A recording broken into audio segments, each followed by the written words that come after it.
This is a CNBC original. 5 million guns sold. They shot more accurately than any other factory action gun I've ever known. An American icon. With accuracy like that, why would you go hunting with anything else? But this icon is riddled with questions. Shot that lady in the head, she died in her sister's arms. How does it happen? A gun should not fire without the trigger being pulled. What makes a gun just go off? Go ahead. And how far will a company go to protect its signature product? The Insider. I know the Remington way. You just don't tell nobody nothing. The Inventor, now 98 years old. Was this a company that would put profit ahead of safety and ahead of human lives? I think it was stupidity. A tragedy, a father, and his 10-year search for the truth. And the public can review the documents for the first time ever. And the company that holds all the power. Nobody can force them to make a recall. It's really up to them, right? Remington polices itself. This is Remington Under Fire, a CNBC investigation. Millions of Americans cherish their guns, and they cherish their right to own them. They also expect that, like any product, their guns are designed and built to be safe. I'm Scott Cohn. For the next hour, we will tell you the story of a legendary gun, the Remington 700, known around the world for its accuracy and smooth trigger. But there's something else about the 700. At least 24 deaths and more than 100 serious injuries, all linked to an alleged design flaw, and accusations that for decades a venerable American company covered up what it knew. Our investigation begins in Montana. Rising outside Bozeman, Montana, the gravelly mountains were an annual fall destination for Rich and Barbara Barber and their 2 children. Our vacation was going hunting together every year as a family.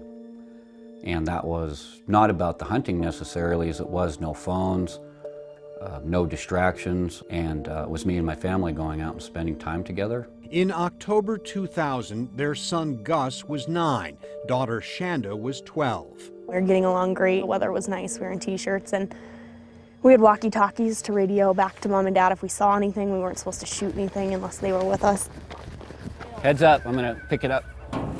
Okay. It was the best day I'd ever had in my whole life, up to a point. Barbara, raised on a Montana ranch, had been hunting since she was a girl. She knew how to be safe, and she knew her gun, a Remington 700. As the day wound down, it was time to pack up. I handed the rifle to Barbara.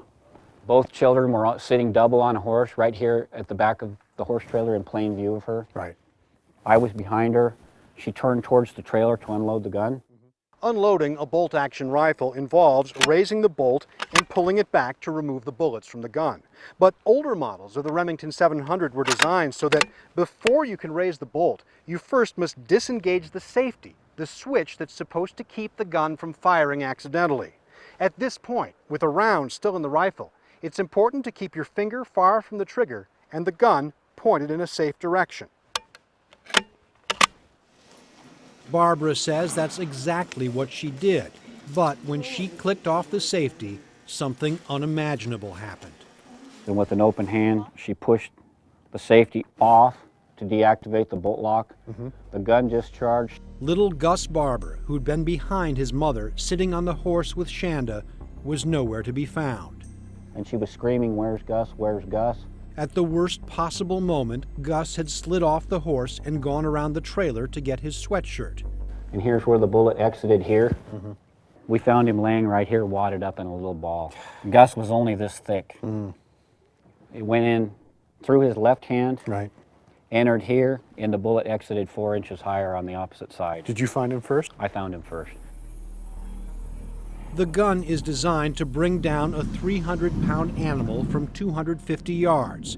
Gus weighed 90 pounds, shot at close range. Barbara looked at him and she just said, Rich, I had an open hand. My finger was nowhere near the trigger.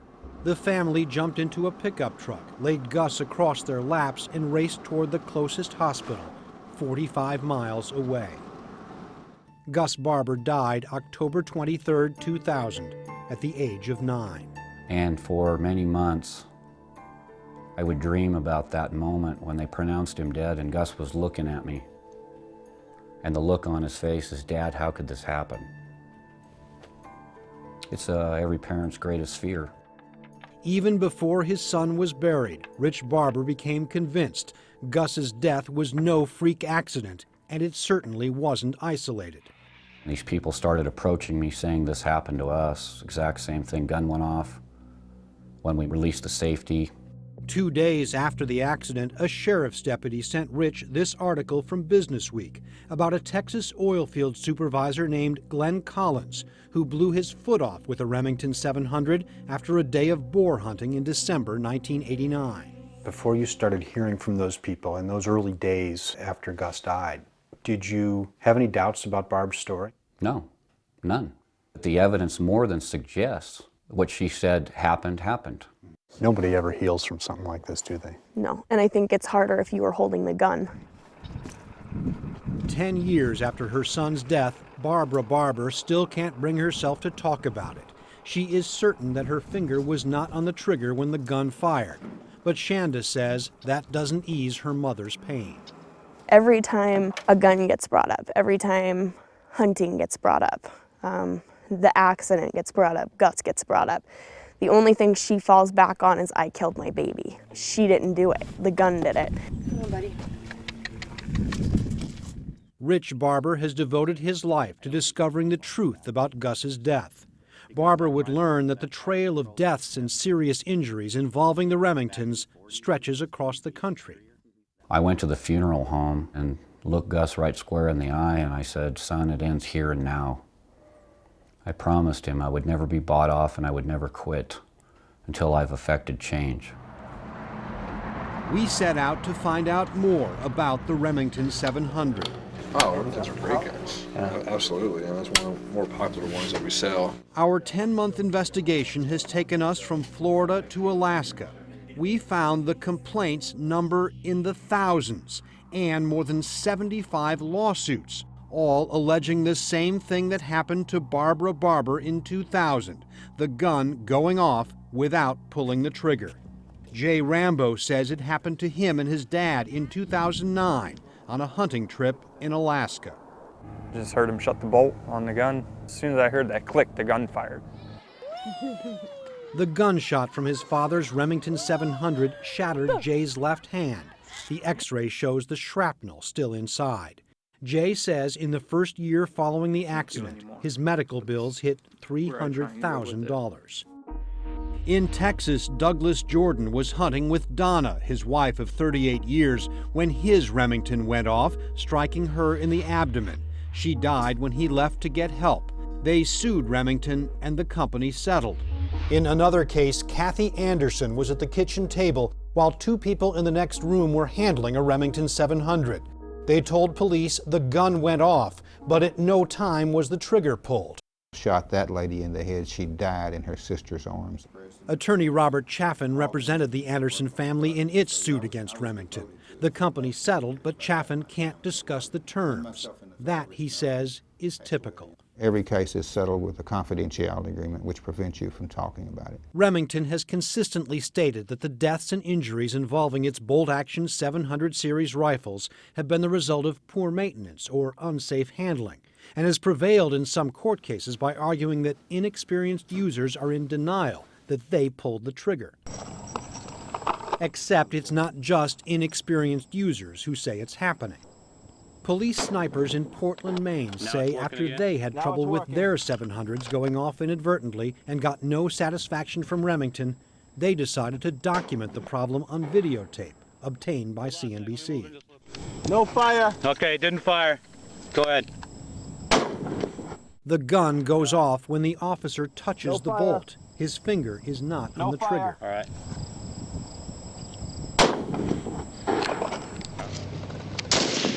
These agents of the U.S. Border Patrol videotaped their 700s going off when they switched the safety to the off position without touching the trigger. Veteran sniper instructor Bob Cecil in Washington State says he's seen it happen so often on the range that he and his colleagues have given the condition a name. We call it a Remington moment. We simply announced we had a Remington moment here. Instructors acknowledged it, nodded their head, and we went about our business. It is that routine. The police SWAT team in Kissimmee, Florida got rid of its 700s after one went off during a drug raid. As this police animation shows, the bullet tore through the house, endangering everyone on the scene. Friendly fire with 300, friendly fire. The U.S. military has used Remington 700s for years. In fact, the Army recently awarded Remington a new $28 million contract. But we found that the military has also had problems with Remingtons. After we filed multiple requests under the Freedom of Information Act, the Marine Corps sent us reports from the Elite Sniper Training School at Camp Lejeune, North Carolina in 2003. Some rifles were going off 2 or more times every 20 rounds, according to one report, a safety concern for the school. Expert shooters are reluctant to talk about inadvertent firings, which are often seen as a sign of inexperience. And because Remington has never acknowledged a problem and kept legal settlements confidential, millions of users are unaware of the possible dangers. But now, the full story of the Remington 700 is emerging, with the help of a father pursuing a single goal. I wanted to know the truth for myself because I've never been good at taking anybody's word for anything. And I felt if anybody on earth was entitled to that truth, it was me. Coming up, inside an American icon, a deadly weapon dissected. And under fire, Remington responds.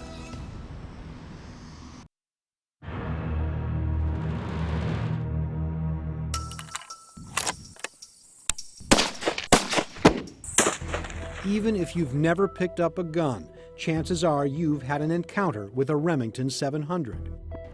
In movies like Absolute Power, TV shows like CSI, and video games like Grand Theft Auto. In real life, nearly 4 out of every 10 bolt-action rifles sold are Remingtons, according to the company, worth hundreds of millions in sales in the 6 decades since Remington developed the 700 series. But this American icon has come under fire. Is there any credible argument that this mechanism is safe? No, there really isn't. Jack Belk is a gunsmith, a former cop, and a recognized authority on firearms. He's been hired as an expert witness in several lawsuits against Remington. It's a safety issue, right? It's a safety issue that I feel has the potential to really hurt gun owners.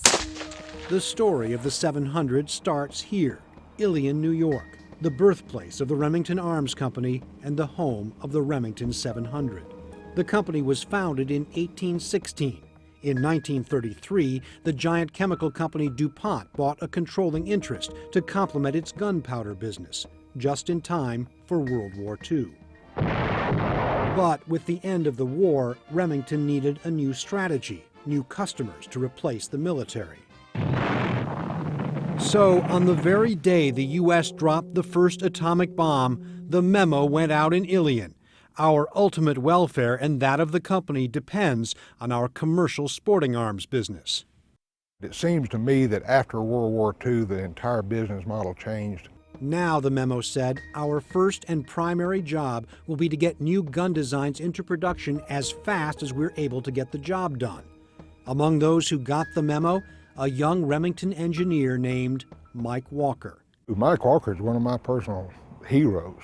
He's one of the early pioneers that pioneered a lot of the accuracy methods and machinery and mechanisms that we use today. Walker developed the Remington 721, the first of the 700 series. It was an affordable gun that fired as smoothly as a custom model. The secret? A tiny piece of metal called a trigger connector, which, according to Remington's patent, creates a clean, crisp trigger pull.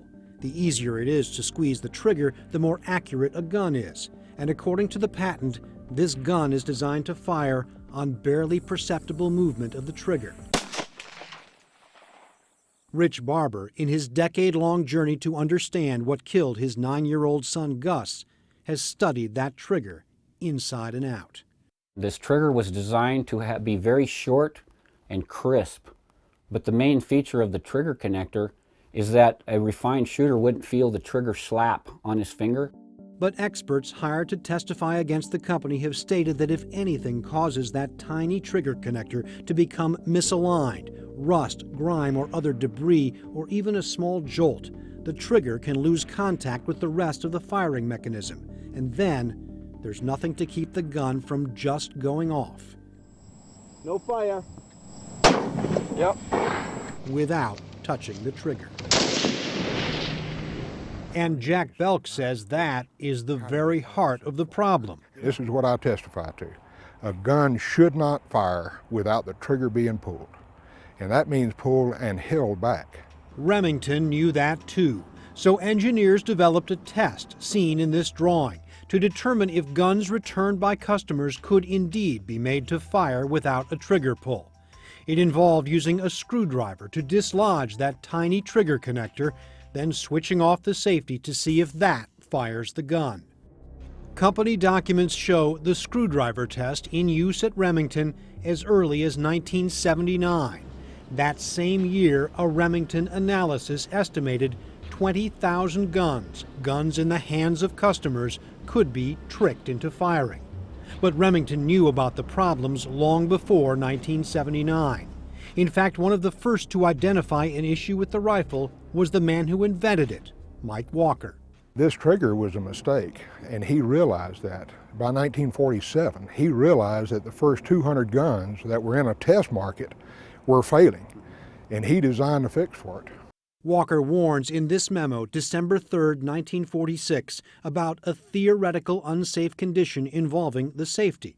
Another engineer calls the situation very dangerous, noting that it is possible to fire the gun by pushing the safety to the off position. In August of 1948, Mike Walker proposed his fix, seen in this drawing, a blocking mechanism that would keep the trigger from moving while the safety is on.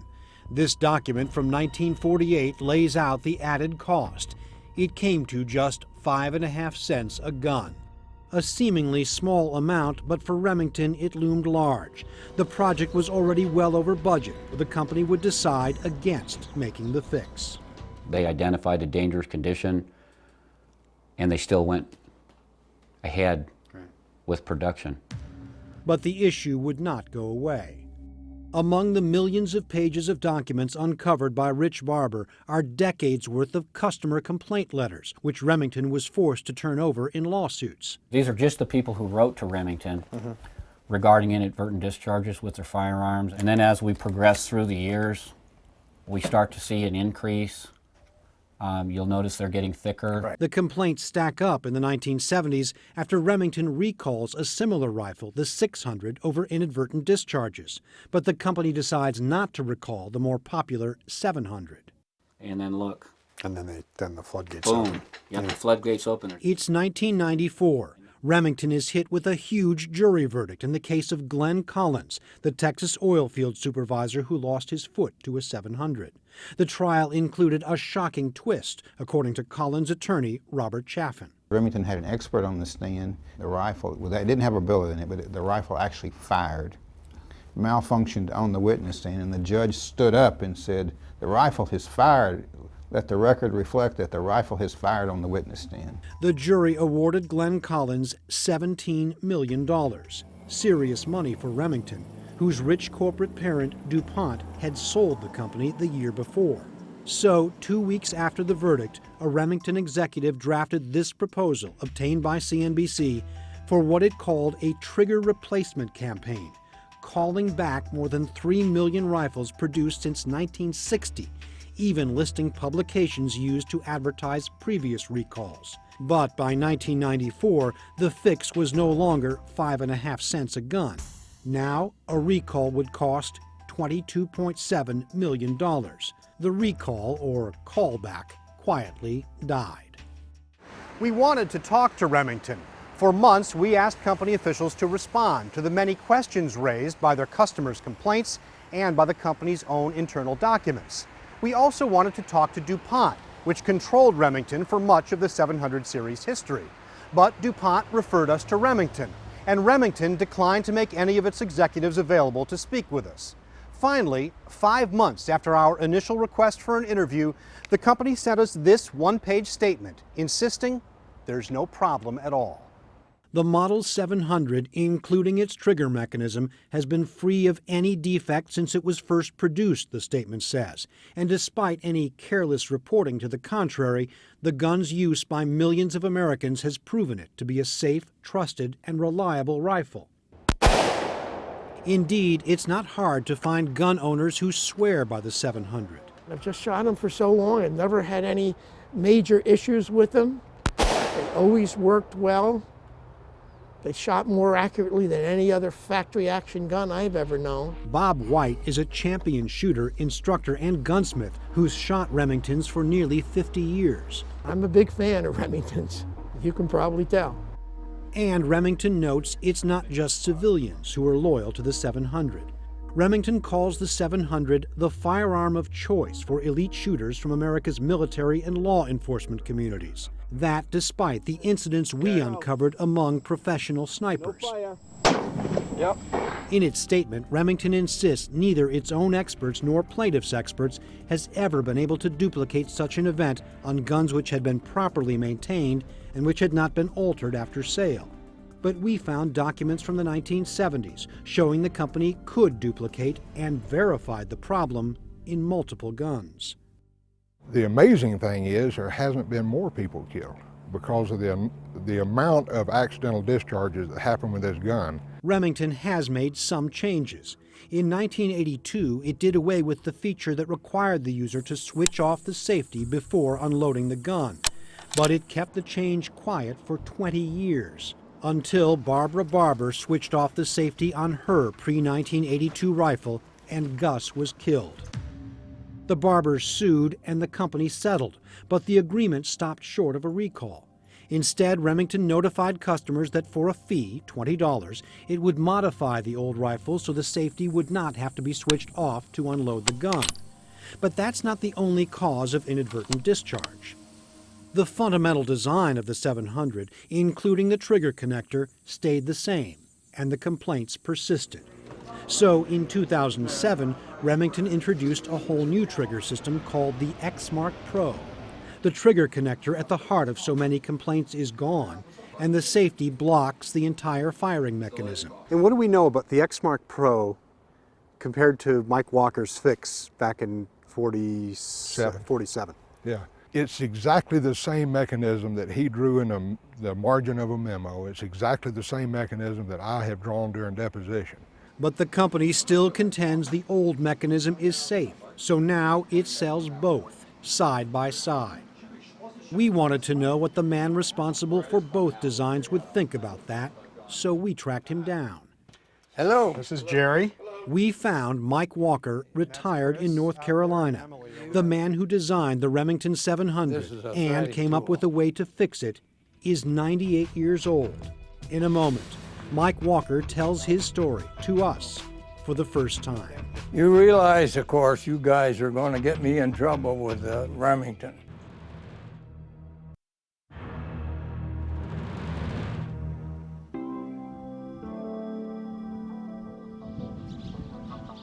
Rich Barber's quest for the truth about the death of his son has taken him across the country and deep inside the Remington 700, including the firing mechanism, which both critics and internal company documents have warned can cause the gun to go off without pulling the trigger.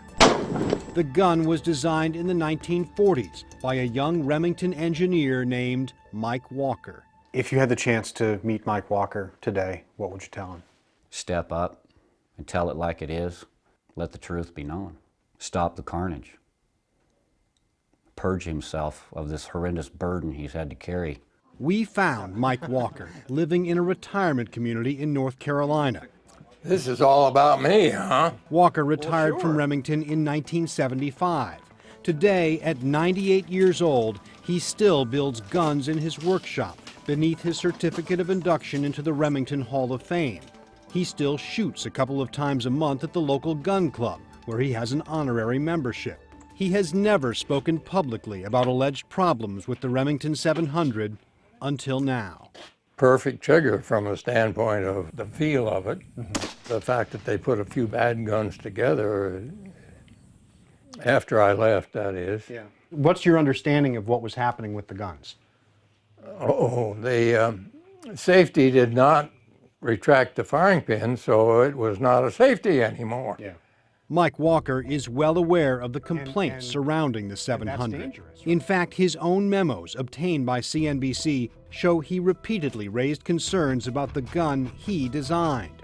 As early as 1946, with the gun still in the testing stage, Walker writes about a theoretical unsafe condition involving the safety. Bad parts. Yeah. Parts that did not meet the drawing. Yeah. And did you tell people about that back then? That it's very important that these be put together right? While I was there, I had an inspection that stopped the rifles going out with that condition. Yeah. After I left, some dummies got the inspection that I had introduced taken away. Today, Walker clings to the idea that the problem is in the manufacturing process, not the design. But in 1948, before the gun went on sale, he proposed a design alternative laid out in this memo, a safety that would lock the trigger in place, preventing it from falling out of alignment and allowing the gun to go off. You had another design when you originally were doing the original I trigger. had a design that locked the trigger, yes. But you don't know why they didn't use that in the first place. Yes, it had something to do with cost. It had almost everything to do with cost, according to this memo, which says that while Walker's change is the best design, its disadvantages lay in the high expenditure required to make the conversion. The cost, 5.5 cents a gun. What it sounds like you're saying here is that the company could have produced a safer rifle, but because of cost, they went with a different design. Is that correct? That's probably right. Mike Walker would repeatedly argue for a change, even after his retirement. At one point, he even suggests the company change the name of the safety rather than give users a false sense of security. In this 1978 memo, he suggests calling it something like an interrupter snubber, a disconnector, or a switch arrestor. In 1982, 7 years after leaving the company, he pleads in this memo, please don't bring out a new bolt action without a foolproof safety. But the company still refuses to make a change. You spent a long time with Remington. Was this a company that you think would put costs, would put profit ahead of safety and ahead of human lives? No, I don't think so. I think it was stupidity. Remington has never acknowledged problems with Mike Walker's trigger mechanism. The company has insisted that every inadvertent discharge, and the complaints run into the thousands, has been the result of user error. And a source close to Remington insists every rifle is inspected before it leaves the factory. And what does Mike Walker think about the injuries and deaths that have been associated with the product he designed, including the tragedy of the Barber family? Poor handling of rifles, that's all. Yeah.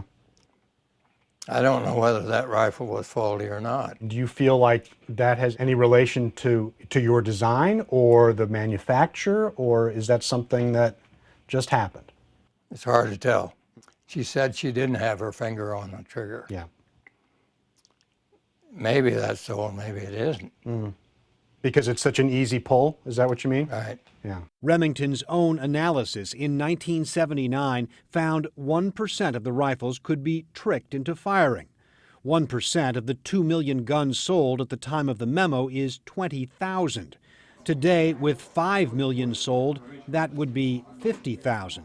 Mike Walker says he doesn't know how many guns are affected, but he believes Remington needs to find out and let its customers know. If I was there, I would advertise the fact that the rifles need repair and if the safety didn't work right. But rather than recall the rifles, Remington continues to deny there's a problem. The company even urged Mike Walker not to talk with us, but he invited us into his home anyway, no matter the consequences. You realize, of course, you guys are going to get me in trouble with Remington. It's what another former employee calls the Remington way. And what is the Remington way? You just don't tell nobody nothing. Coming up, the secret of the 700, how Remington kept it under wraps for so long.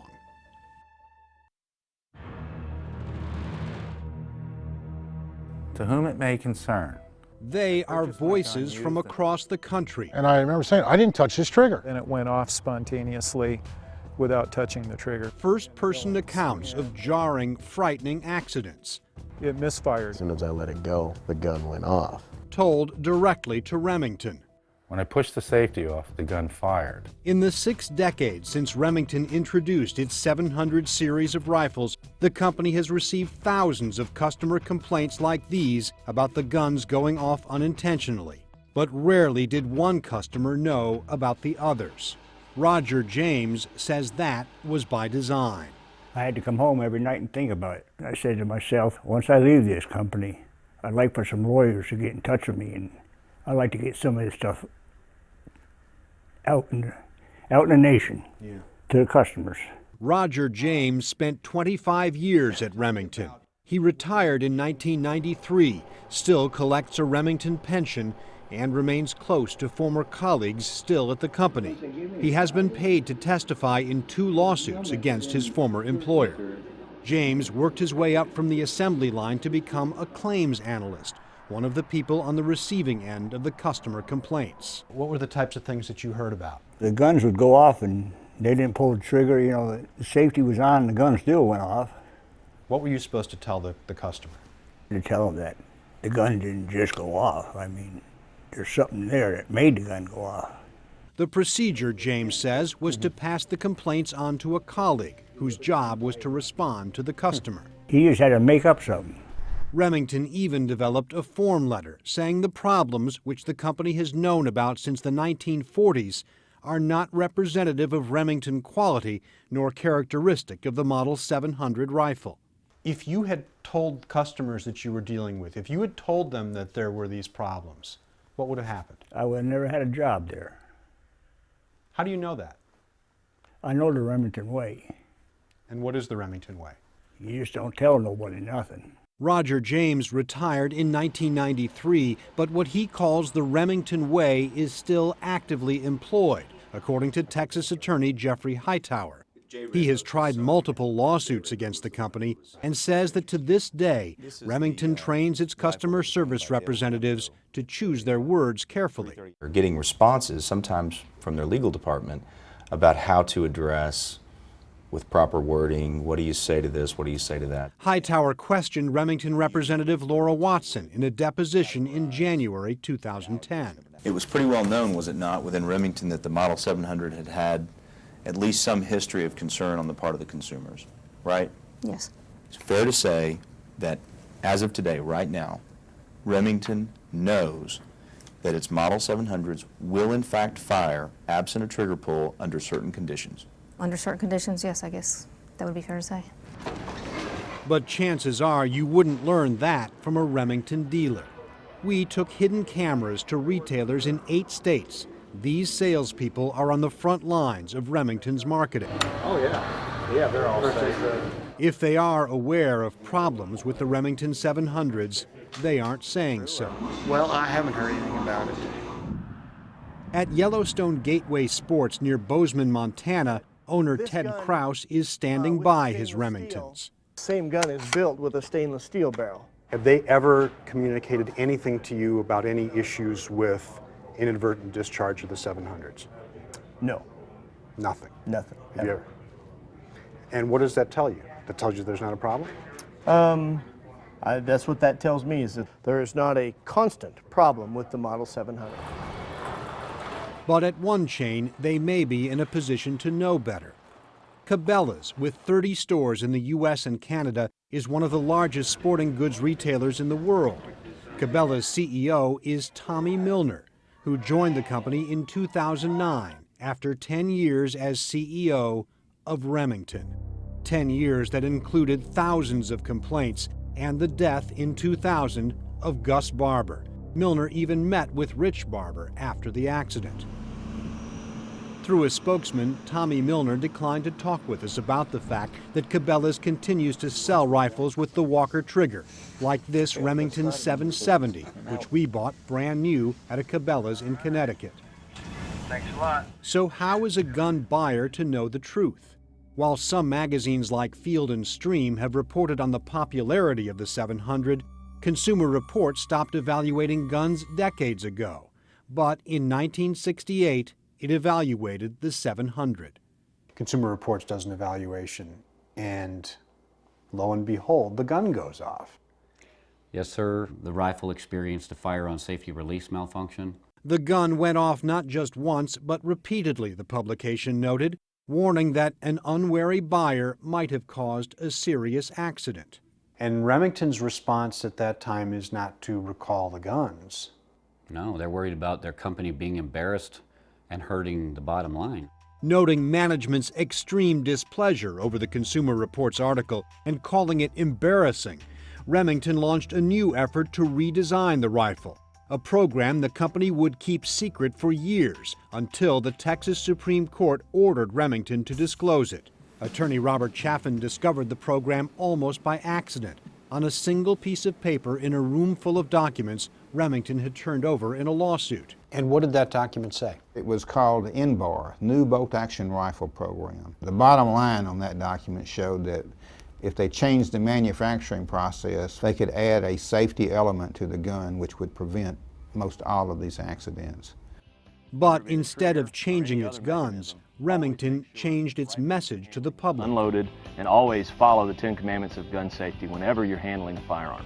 Remington paid the giant public relations firm Hill & Knowlton to craft a new version of the 10 Commandments of firearm safety, an essential part of Remington's message to this day. The commandments shipped with every new rifle include always keep the muzzle pointed in a safe direction. Firearms should be unloaded when not actually in use, and don't rely on your gun's safety.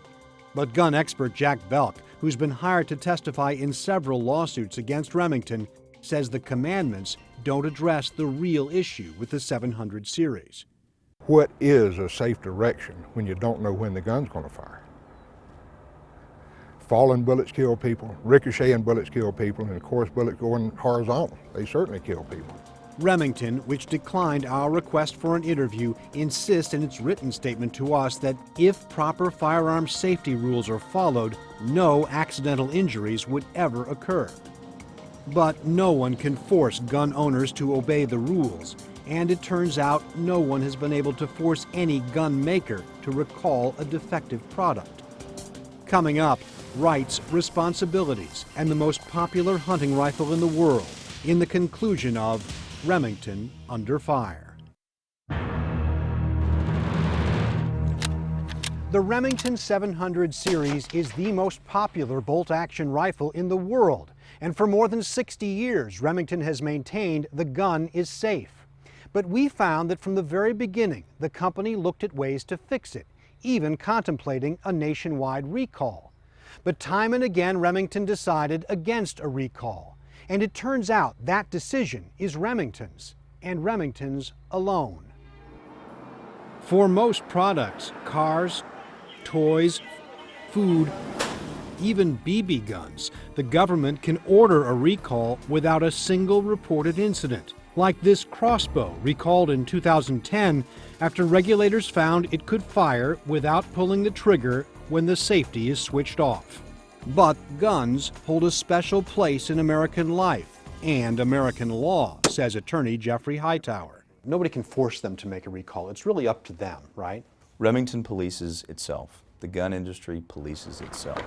Federal law specifically bars the government from setting safety standards for guns because of the Second Amendment. Rich Barber says that's as it should be. He's a strong supporter of gun rights, an avid shooter. He even sometimes shoots Remingtons. It is our responsibility as pro-gun individuals to regulate an issue of this nature I am fearful that if the government got involved in this, that they would put such stringent standards on firearms, they'd be so safe they wouldn't work. But now some are trying to force Remington's hand. The company is battling 2 proposed class action suits demanding a nationwide recall. Attorney Robert Chaffin, who is not involved in the latest suits, says that is easier said than done. He says fixing the 700, once estimated by Remington to cost 5.5 cents a gun, has become far more expensive 60 years and 5 million guns later. The latest estimate, he says, is $75 to $100 per gun. So you're talking about a recall campaign that could have cost up to $300 million if it was run to its fullest, which was actually more than the entire net worth of the company. Since 2007, Remington has been owned by the giant investment firm Cerberus, which had quietly begun buying gun companies the year before. In October of 2009, Cerberus announced plans to sell stock in a new company called Freedom Group, a collection of gun makers built around Remington. Just like at Remington and DuPont, Cerberus officials declined to be interviewed. The company said it couldn't talk to us about the Remington 700, not this close to the public stock offering. I don't think anybody wants to go on national TV and lie. I could say whatever I want, but those documents clearly speak for themselves, and they speak volumes about what the company knew, when they knew it, what they did, and what they did not do, and what they continue to do today. When I come out here, on the way, I think about Gus. It has been 10 years since the death of his son. Rich Barber occasionally wishes life could be back the way it was, but he knows that can never be. I don't see the world like I used to as a glorious place. He says he has lost faith in the legal system and in corporate America, so sometimes he comes out here. You look at evil all the time, and what does that do? I mean, do you go to a place to shut it off? Or do you have a place to go to shut it off? I do. That's my place, because when I'm on my rifle, I don't feel anything. But even out here, under the big sky of Montana, Rich Barber is a father without his son. A lot of people have said Gus is in a better place, and maybe that's true, but Gus's place was at my side. That's what I believe.